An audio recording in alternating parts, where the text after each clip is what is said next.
Buenos días, Paula. Gracias por invitarme a su programa.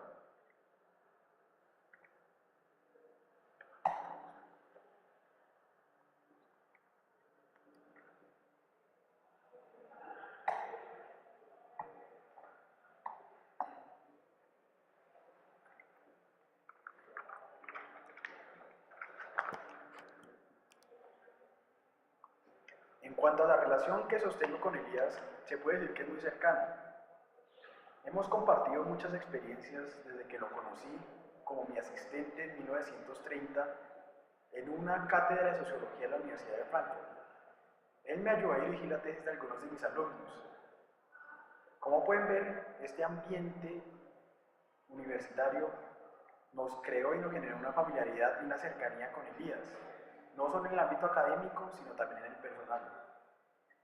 A raíz de esta cercanía que mantenemos, tengo muchos elementos que pueden servir como aportes al debate que ustedes hoy en día sostienen sobre la influencia de los pensadores clásicos de la sociología en Norbert Elias.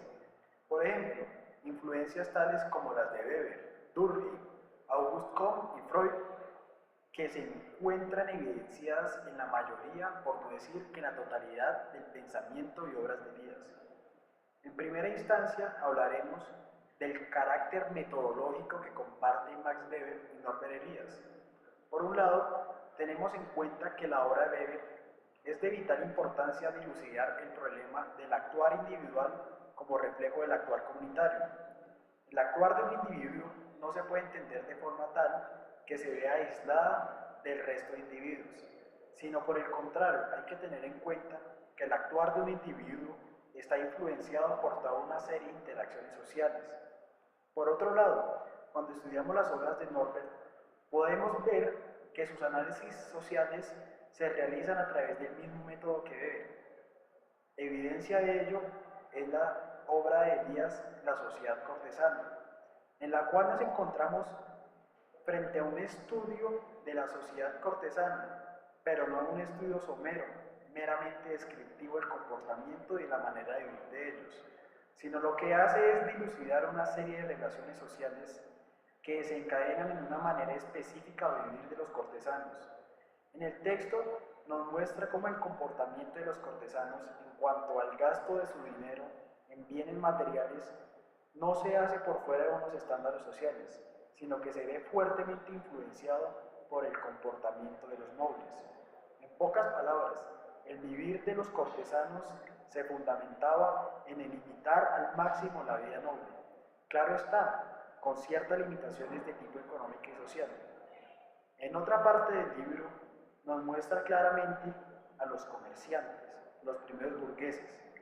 Estos, en oposición a los cortesanos y sus nobles, su vida no se fundamentaba en buscar un mejor estatus social, sino que su vida, y resumidas cuentas, era el obtener ganancia, vivir con lo necesario y ahorrar para volver a invertir.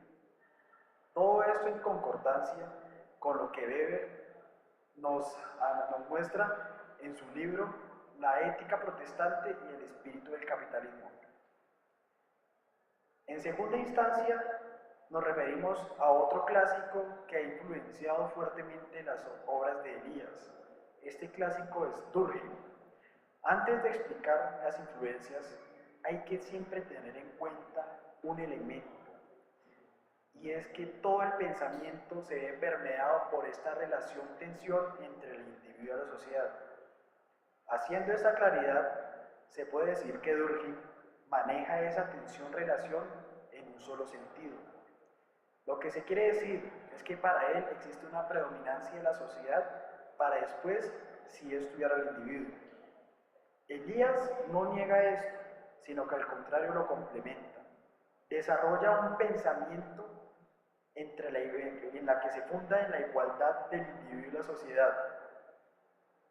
Es decir, el individuo y la sociedad no se pueden estudiar por separado. Esto sería una ilusión.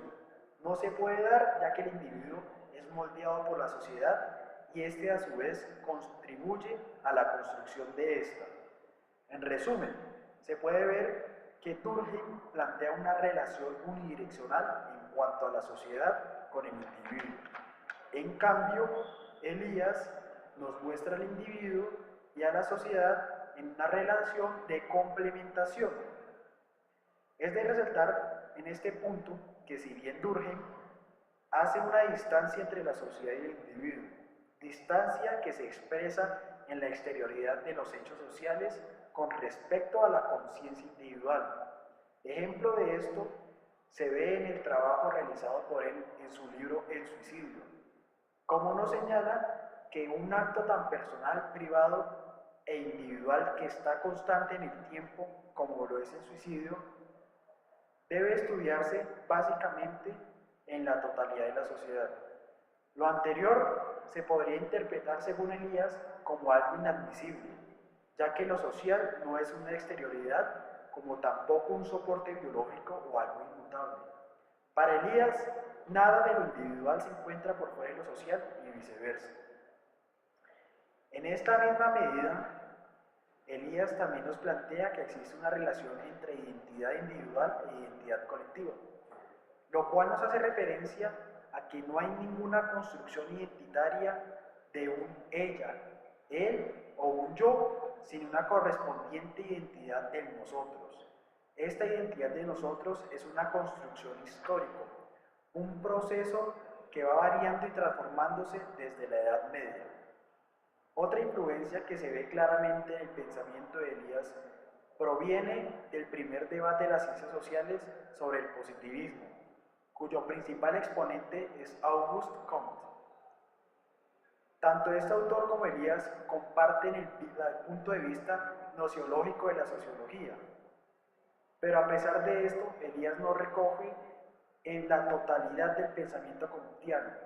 Se distancia en la construcción histórica de este y plantea una nueva construcción con herramientas que son heredados de Freud, lo que significa un distanciamiento del pensamiento comtiano, ya que teniendo en cuenta que recurrir a Freud sería recorrer a la psicología, lo cual no sería aceptado por Comte debido a que éste cataloga a la psicología como una ciencia ajena a la sociología.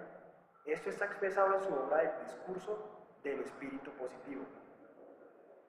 Bueno, nuestro último autor que ejerce una influencia sobre los pensamientos de Elías no es un sociólogo, pero no por ello hay que desconocer su influencia y su importancia. Este autor es Freud. Cabe aclarar que hacia finales de 1930, cuando Elías escribe su libro El proceso de la asimilación, ya habían pasado 10 años de la publicación del ensayo de Freud llamado El malestar en la cultura. Y esto lo digo ya que Elías tiene en cuenta elementos planteados por este autor, los cuales son el ello, el yo y el superyo. Lo que sucede con respecto al anterior es que nuestro sociólogo contemporáneo, Elías, le añade una dimensión histórica. Ejemplo, cuando se le dice unas palabras de reprobación al niño por parte de su padre, genera en este una posterior sensación de repulsión o vergüenza cuando haga algo. Además, la influencia de Freud en Elías también se puede observar en obras tales como La sociedad cortesana y la ya nombrada Proceso de civilización, ya que en este nuestro sociólogo Elías plantea preocupaciones acerca del control, autocontrol e instintos, especialmente en los procesos individuales y sociales. A manera de concluir y como cierre del debate, basta hacer una precisión, ya que toda mi argumentación se puede prestar para malos entendidos. No estoy diciendo que Norbert Elias realice una teoría con los retazos de otras. Contrario a esto, es de vital importancia lo que hace Elías cuando trata un clásico, lo trata como tal. Estudia sobre lo que alguna vez dijeron y con base a ello sigue el camino. Lo que trato de decir con esto es que Norbert no desecha el pensamiento de los clásicos, ya que entiende que ellos son importantes para recorrer otros caminos y seguir construyendo y avanzando en la teoría sociológica.